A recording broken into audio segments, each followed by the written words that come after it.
Hey everybody, this is Matthew Soltesiak, and you're listening to Not the Same Old Lions podcast, part of the Minute Media Podcast Network. This season, it's all grit. I speak with a variety of guests and interview key players, gaining more insight on what makes this team go. The Detroit Lions are now in a new, grittier era, and we look beyond just the kneecaps when it comes to the analysis. Welcome to another episode. In this episode, we preview one of the Detroit Lions' division rivals. We're going to preview the NFC North, taking a closer look at the Chicago Bears with a guest who covers the franchise. We do a dive into the Bears roster, hear thoughts on the Lions from a divisional rival, and discuss projected NFC North standings, information that will help you fully prepare for the 2024 NFL season.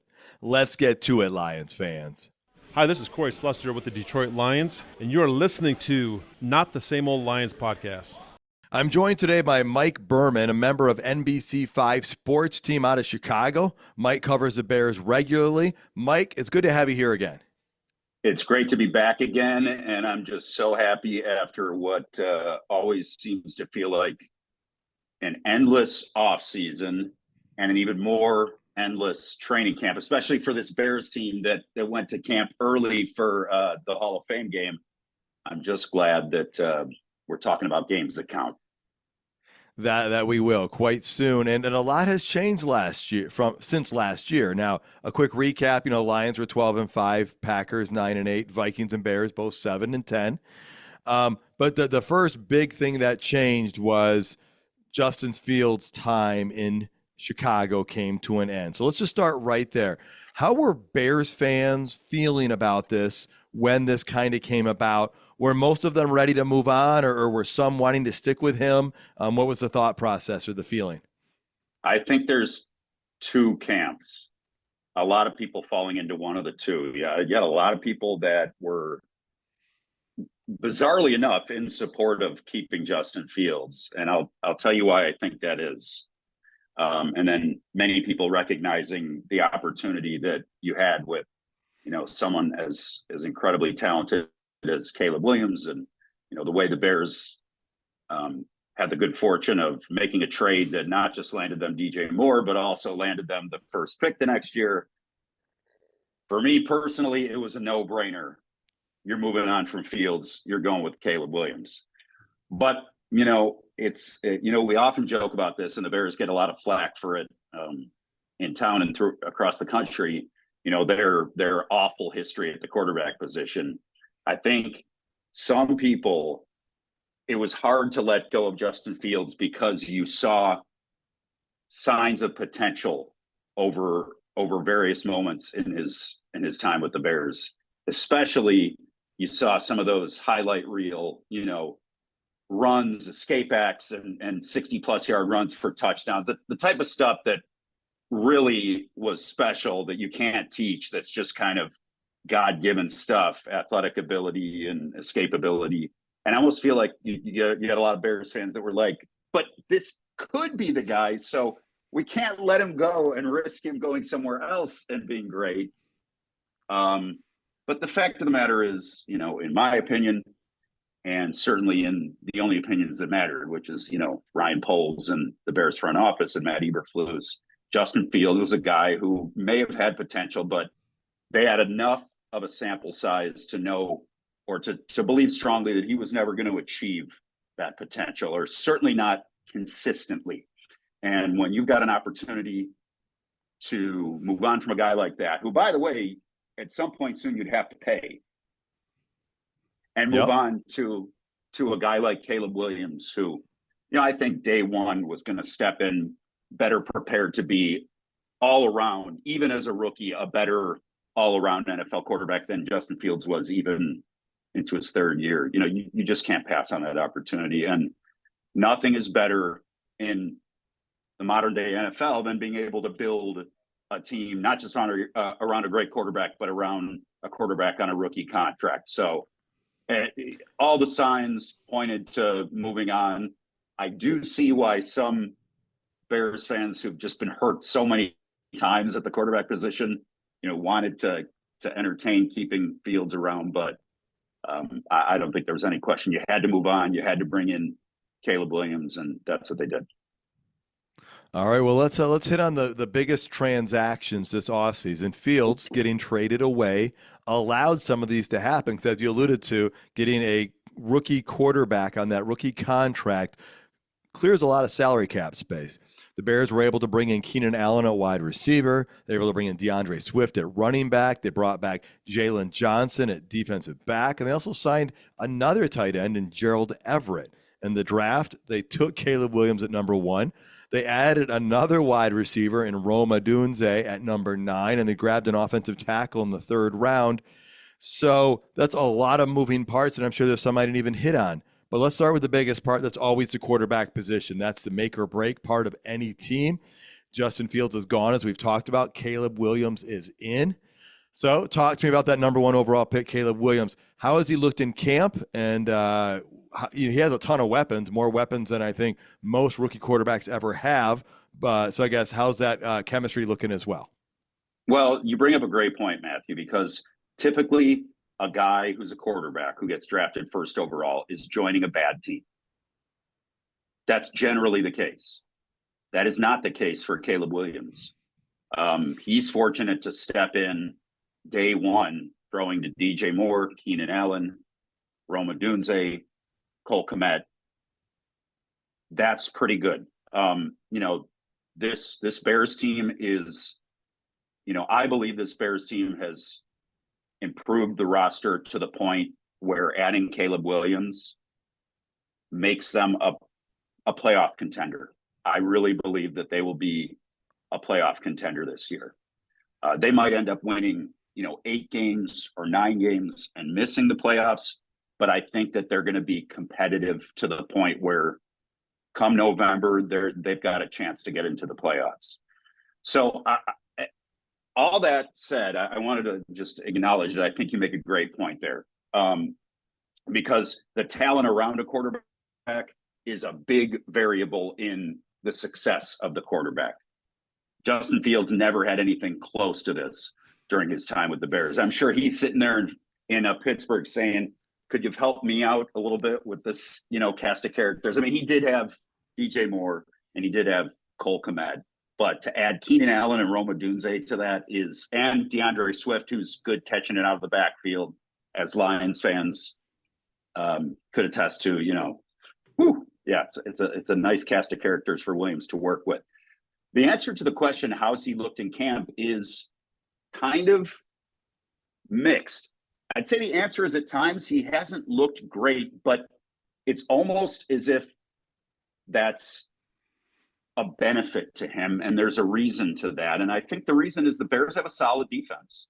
And I think the Bears they've talked about this through the offseason and certainly during camp. Like, their goal from the defense's perspective is to really make life as miserable as possible for Caleb Williams, with the hope that that's going to best prepare him when the games count.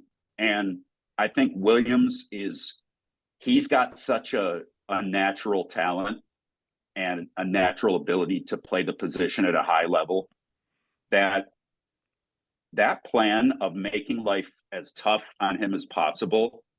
And he also, let me add, psychologically, he just strikes you as being someone who's really strong in that area, confident, a swagger, the kind of swagger that you want from a rookie quarterback, the kind of swagger and confidence that tells you when he encounters the inevitable tough moments of playing quarterback, certainly as a rookie in this league, that he's going to be able to survive those, to get past those and continue progressing upward.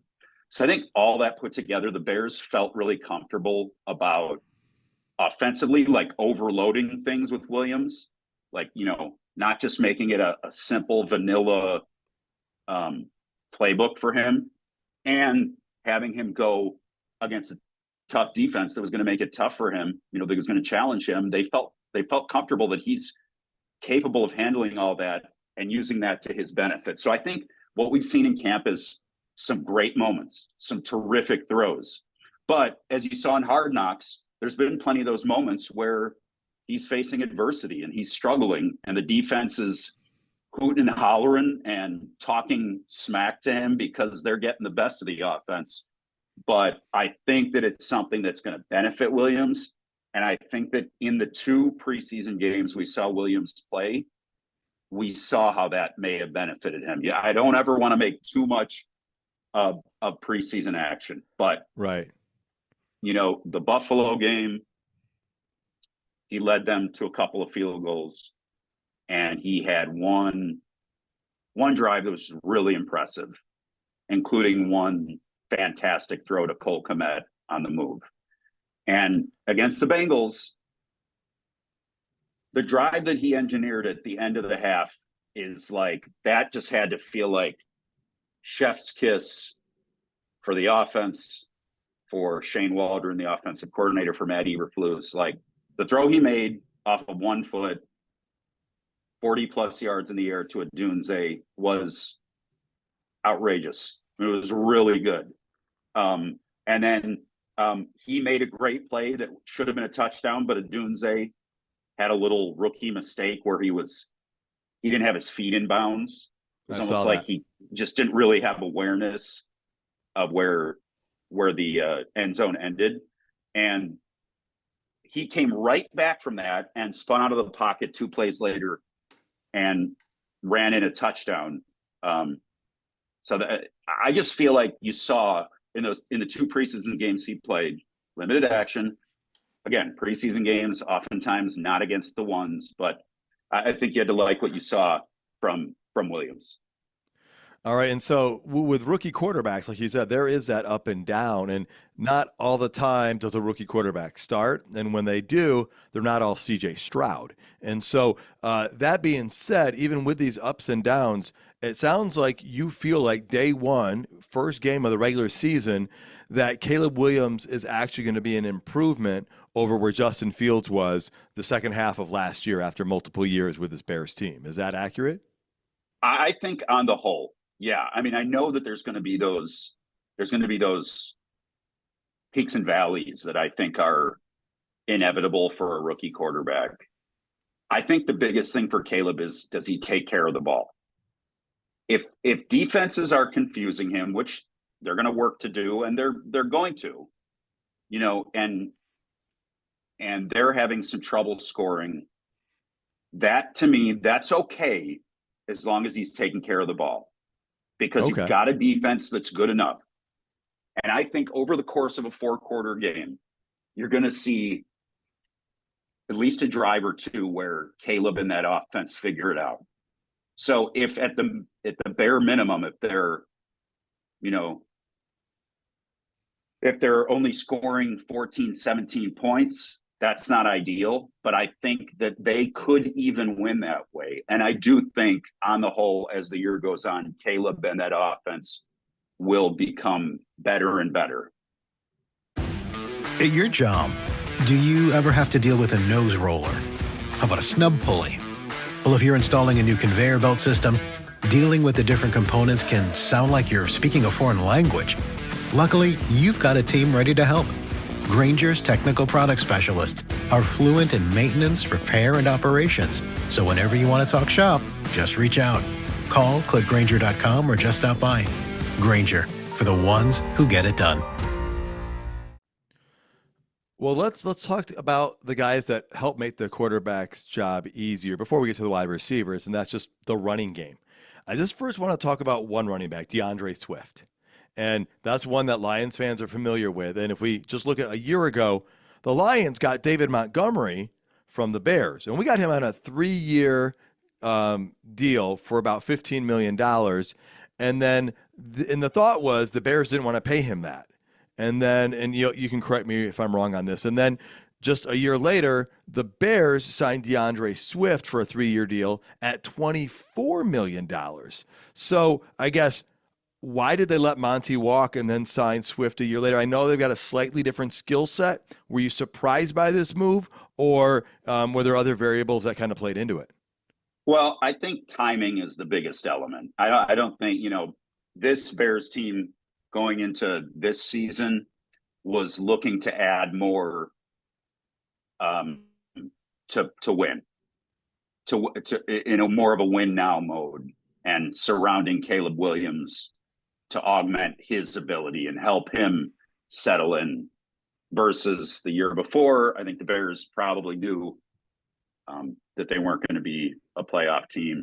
But I also, in addition to the timing thing, I think Swift's versatility as a pass catcher, the home run hitter that he can be, I think maybe that was just more enticing for the front office. And I like their running back room. Khalil Herbert's been a high yards per carry average guy over his career. Anytime he's had to step in and start and get 15 to 20 carries a game, generally he's been pretty good. And then they've got Roschon Johnson, who they drafted last year as a third guy. So I think their running back room has some versatility, and I think it's going to be able to beat teams and help the Bears offense beat teams in different ways. Excellent. Yeah, I was going to mention with Herbert and Johnson both being back, and then you add Swift to the mix. Swift did have a productive year in Philadelphia last year. Lions fans liked what we saw out of him when he could stay healthy. The problem is in Detroit, he rarely stayed healthy. We saw him a bit healthier last year in what he could do. And so I do think the Bears running back room, I agree with you. I think it's a pretty good running back room. And so those will perhaps takes a little bit of weight off the shoulders of Caleb Williams being able to run the ball. There seems to be, I don't want to call it an embarrassment of riches, but there's no end to the weapons that Caleb Williams has to work with. And we already kind of hit on the DJ Moore got the big money contract. You've got Keenan Allen now, and you've got the rookie Roma Dunze. I mean, that's an incredible three-headed passing attack right there. Is everything developing well with Williams? Are these guys all going to live up to the names? I mean, I would be surprised if they aren't, but just want to hear what you're witnessing. I think the biggest thing that might surprise people is, maybe the numbers, maybe none of them have outrageous numbers just because there's so many mouths to feed and the ball gets shared a little more. But Dunze and Caleb had worked out together during the pre-draft process a little bit. So there was a little chemistry that had been built already. And then I think that DJ Moore and Keenan Allen are just total pros, so talented that the chemistry has looked solid, for those two with Caleb as well during camp. I think those three, that wide receiver room's got to be on the short list for, top 5 in the NFL, right? That's hard to argue with. Yeah. Yeah. It's pretty impressive. And then when you have Cole Kmet at tight end and you guys go out and grab Gerald Everett as well, do you see those guys contributing well? Do you see them being part of the passing attack, the blocking for the run game? What are you seeing out of those guys? Yeah. I mean, I know that Shane Waldron, their new O coordinator, I know that they've talked about his offenses sometimes featuring the tight end a little more. So I'm not going to claim to be an expert on his playbook, but I think Cole Kmet has steadily become, better and better each year. He earned the extension before last season. I think he's a really strong NFL tight end who's gotten better as a blocker, always had the pass catching ability. So I feel like, he adds another dynamic, and Everett is no slouch as a backup tight end. So, they have the opportunity to score points. Again, it's going to be about Caleb settling in as he's seeing starting defenses and D coordinators trying to confuse him. And it's going to be about him taking care of the ball. But you know what? He did that at USC. I mean, his touchdown to interception numbers were outrageous. So even last year when he wasn't as good as he was when he won the Heisman, he still only had, I think he had 30. I can't remember the exact number of touchdowns. It was 30 or more, and only like 5 interceptions. So he takes care of the ball, and that's why the first thing out of my mouth when we talked about it earlier was like, I think that's his biggest responsibility. I know that that's an obvious thing for quarterbacks, but like, I think that's going to be really key for him. Take care of the ball, be smart. You've got a good enough defense where if you're not scoring 30 a game, you're still going to be able to win games. And I think, steadily as you get more comfortable being an NFL quarterback, facing the speed, facing the caliber of those defenses, and as you gel with these talented players around you, that offense is just going to get better and better. By the way, I want to add, what's an interesting thing to watch is if you've been watching Hard Knocks, there's a guy, Velus Jones Jr., who to this point in his career is probably most known for dropping passes and punts. But the Bears have moved him. I said, if you watch Hard Knocks, because he talked about his pet ferret in the last one, which is interesting. But the Bears are moving him to running back and doing a little bit of an experiment there. And he's got elite speed. So that's another weapon that they have out of the backfield, or maybe on, jet sweeps, end arounds type plays, to get a guy like that, the ball in his hands, and see what he can do. So lots of talent, lots of ability around Caleb Williams as he steps on the field. All right. Well, with all that improved talent, I guess one thing that has to happen is there needs to be lanes for the running backs to run, and there needs to be time for Caleb Williams to throw the ball. The offensive line for the Bears, that hasn't always been a strength of the team, and they grabbed an offensive tackle in the 3rd round. How are they looking? Is that room looking improved or more consistent than it has in the past? They've been dealing with injury a little bit on the line during camp. They've got Braxton Jones at left tackle for sure. They've got Tevin Jenkins at left guard for sure. They love him. Center has been a competition, so that's a question mark. Right guard Nate Davis signed before last year to a big deal. He's been disappointing. He's missed a lot of time, and he's missed quite a bit of time during the offseason program and training camp. He is back now. And then a right tackle, their 1st-round pick from last year, Darnell Wright, who I think is really good. So it's a little bit of a question mark in that we haven't seen it all working together, and the center position isn't 100% solidified yet. I think it's got the potential to be good enough to give Williams time and to help open up lanes, but still you go into the season with it being a little bit of an unknown. Okay. Well, last year the Bears finished 18th in points scored. And I'm not going to say my answer out loud, but do you think they're going to finish around 18th, above it, or below it, based on what you're seeing so far in training camp? I think above. I was expecting that answer. I would expect that as well. How could we have talked up all these offensive pieces and said below? Exactly. Yeah, I think they're gonna score quite a few more points. All right, well then let's jump over to the other side of the ball, the defense. Matt Eberflus, if I'm not mistaken, he took over the defense last year as the season went on.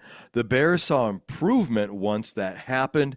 And I was doing a little research, and the Bears were the only team in the NFL that I saw to allow fewer rushing yards than the Lions did last year. And that actually surprised me. How's that front line looking for the Bears defense? Well, the defensive line, and this, I think the theme of the Bears defense is, can they get to the quarterback?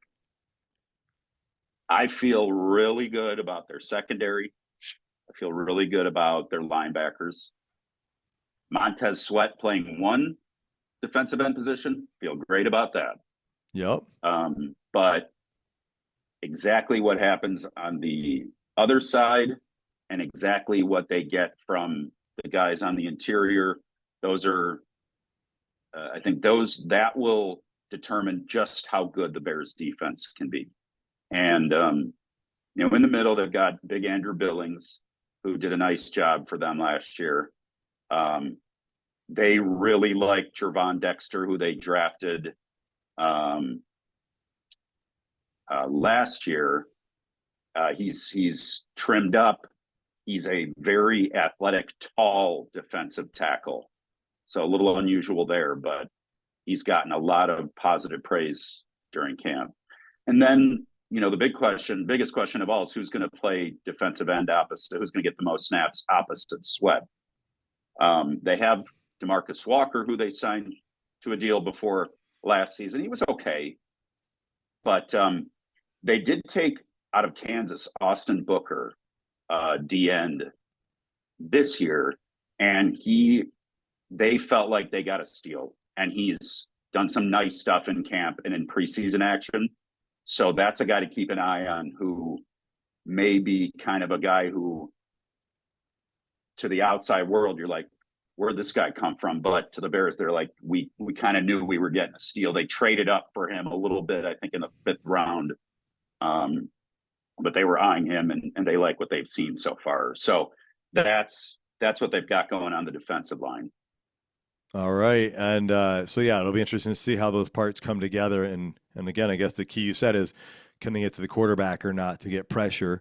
Because the secondary is going to need it, but getting Jalen Johnson back, I mean, that's a guy that would have been highly sought after if he had been allowed to leave Chicago. But you're feeling really good about that secondary there for the Bears?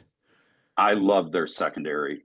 I really think it's elite. Jalen Johnson has really developed into a shutdown corner. The numbers prove it. On the other side, Tyreek Stevenson, who they picked last year, has really just evolved and got better week by week as a rookie, and he's coming in, and they feel like he's another shutdown guy on the other side. At safety, Jaquan Brisker, biggest key for him is staying healthy. And they brought in Kevin Byard, who has a knack for picking the ball off, veteran guy. They really like him opposite Brisker. He's a real kind of like veteran calming presence for that defense and in the secondary. And then Kyler Gordon playing slot corner. He's got all the talent in the world. Another guy who's had some injury moments at times. So, as is the case so often, it's about staying on the field. That's the case for some of those guys in that secondary. But if they do, I really, really like the production that they could have back there. All right. Well, let's look at scouting report for the team overall.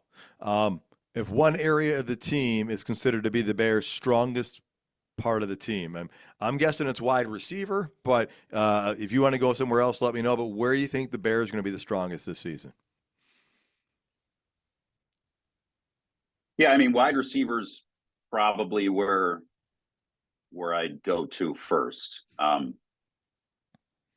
It's just such a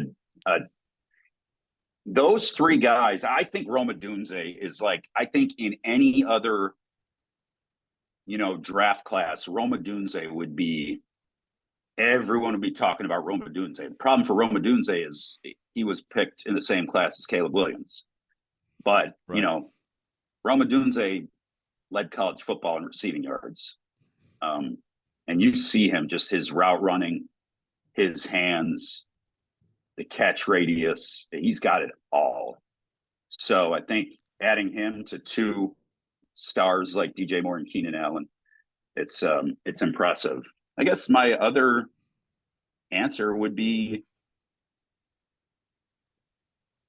probably be the secondary. We were just talking about it, but I really like what they have there.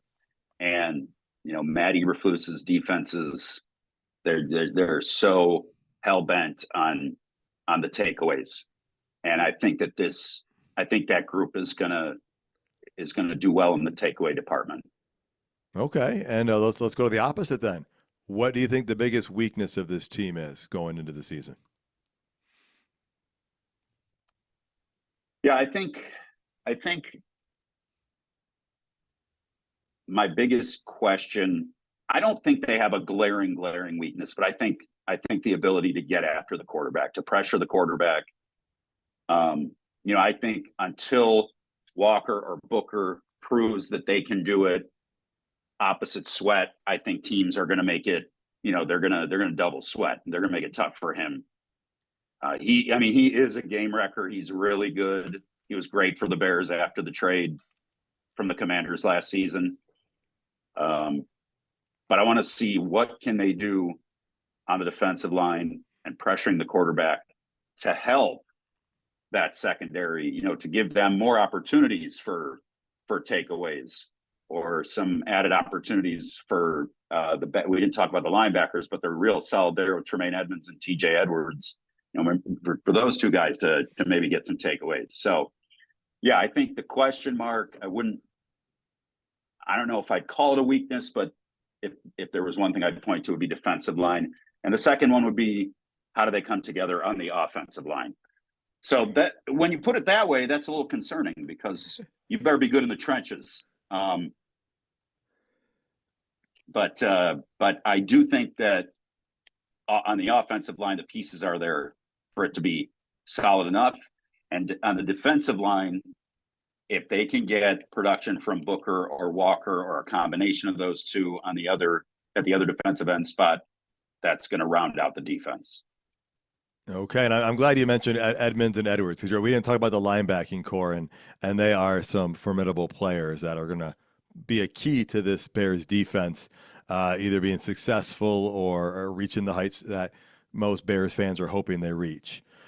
Well, let's talk a little Detroit Lions from the Chicago perspective. Lions won the NFC North for the first time last season, and many, if not most, were expecting that to happen. So it wasn't a shock. The Lions simply took care of business and did what they were expecting.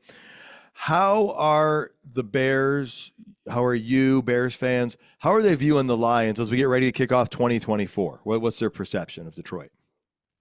I think there's skepticism that they can play to the level they did last year. That's a team that was a half away from playing in the Super Bowl. So that's a pretty good season. Yep. I think there's like this natural, I shouldn't say natural, but it's like this enduring skepticism of Jared Goff. So I feel like that never goes away. But I'm kind of like, it's kind of like a show me, let me see you do it back to back. Because we know how many times in the NFL, there's a team that's good that wins a division and then they regress the next year. It's so hard. It is so hard to do it multiple years in a row.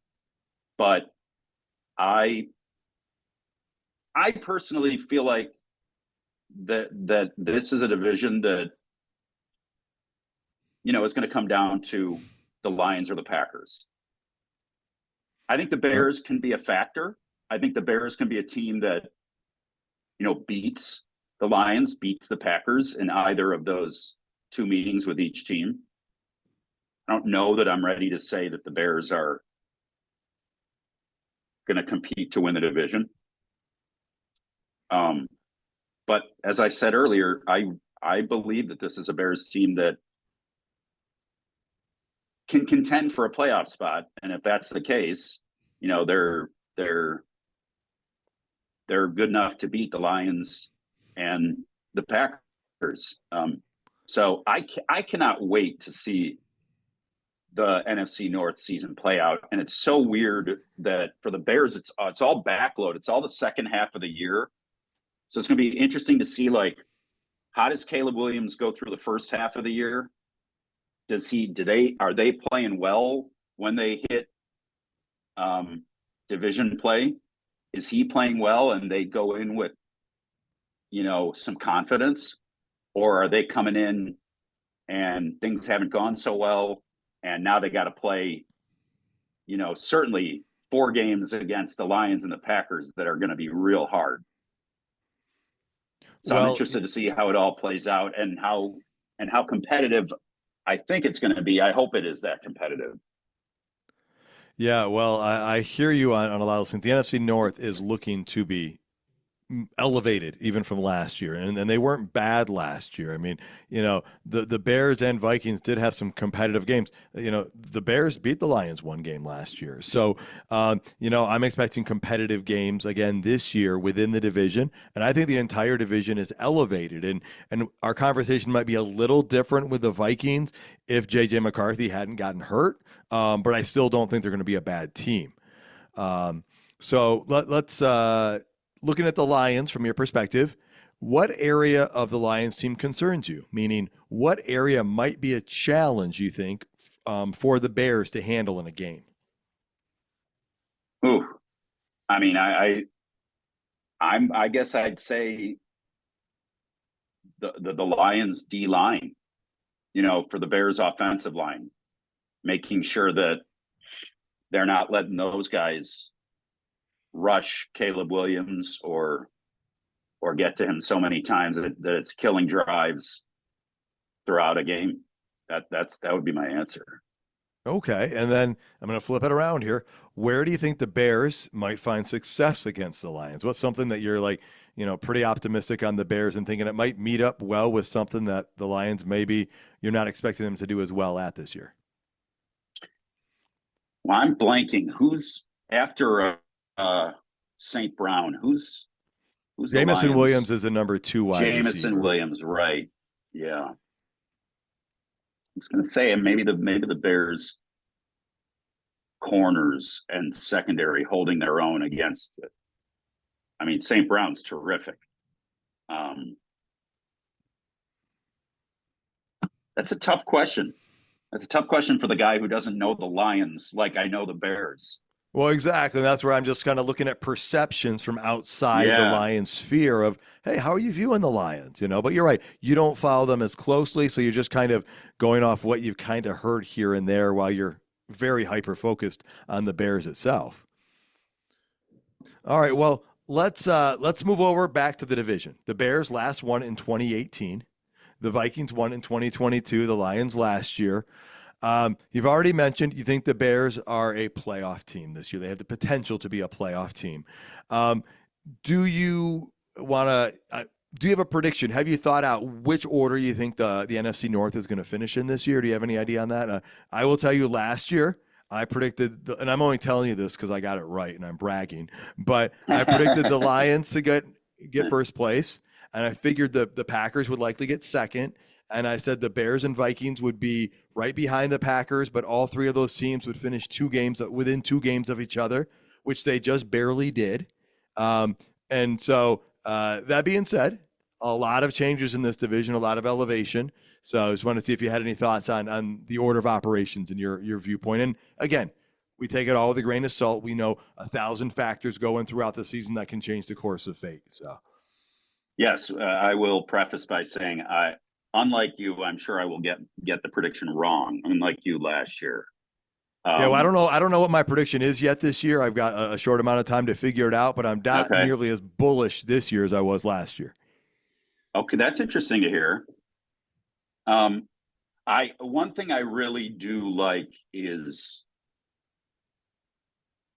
I think we're going to see a full season of really strong Jordan Love. And I think that their young receiver room is really talented. Josh Jacobs in the backfield. I think the Packers are going to be tough to beat. Not unbeatable by any means, but I'm kind of leaning towards picking the Packers to win the division. However, I really think that it's a division decided by, a game, and it's between the Lions and the Packers. I presume you then have the Bears in third. Yeah, I have the Bears. I think the Bears finished third, and I think, again, I think that they're a team that goes into November with a realistic chance to make the playoffs. And then we see what happens as they play their entire division schedule in the second half of the season, which is just weird. Should make for the some Lions have really a number fun of games. The Lions have a number of division games late in the year as well. And so I think 4 out of the last 6 games, the Lions are playing divisional foes. And so I don't know if the NFL is starting to backload those on purpose or whatnot. But when I say I'm not as bullish, it's because I still do think the Lions are going to win the division, but I think the margin of error is going to be that much smaller between everybody. And I do think it will be a 1-game thing between first and second place in the division. Yeah, I totally agree. And even if for no other, this isn't necessarily a good or legitimate reason, but like I mentioned earlier, it's so hard to win the division in back-to-back years.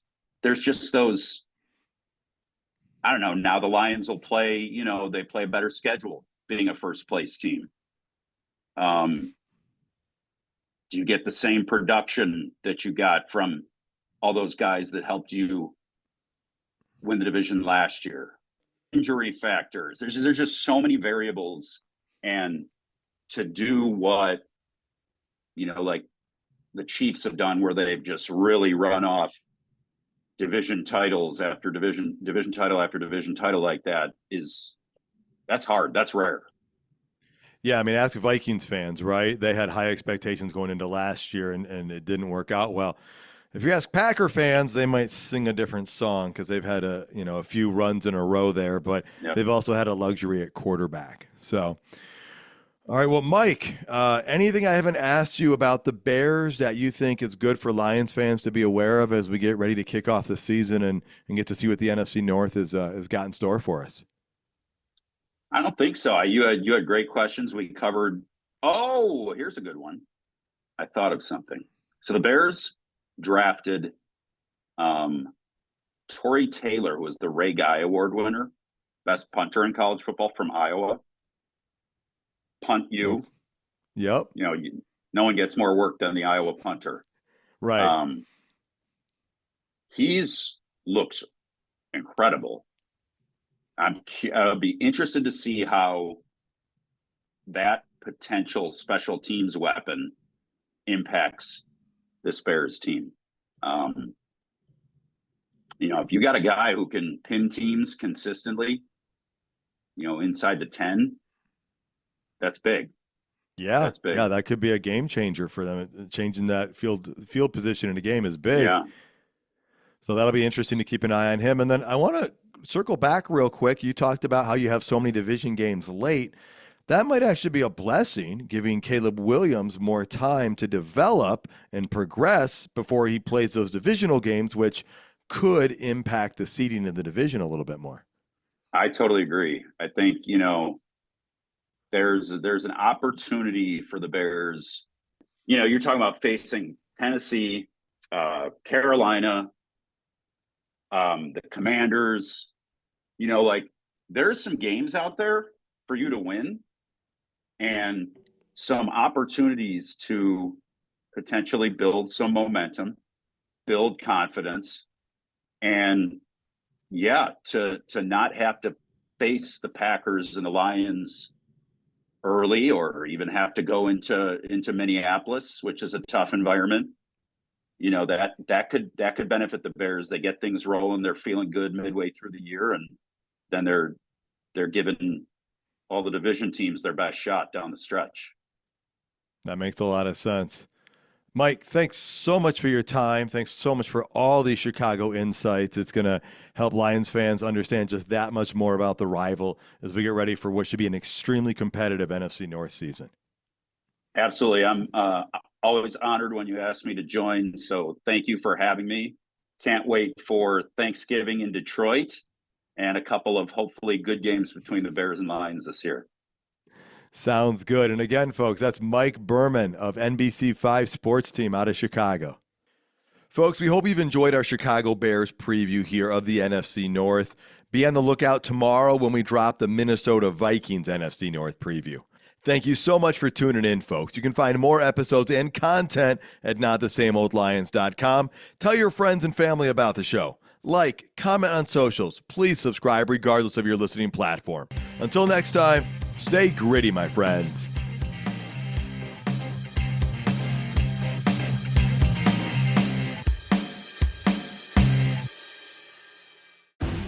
At your job, do you ever have to deal with a nose roller? How about a snub pulley? Well, if you're installing a new conveyor belt system, dealing with the different components can sound like you're speaking a foreign language. Luckily, you've got a team ready to help. Grainger's technical product specialists are fluent in maintenance, repair, and operations. So whenever you want to talk shop, just reach out. Call, click Grainger.com, or just stop by. Grainger, for the ones who get it done.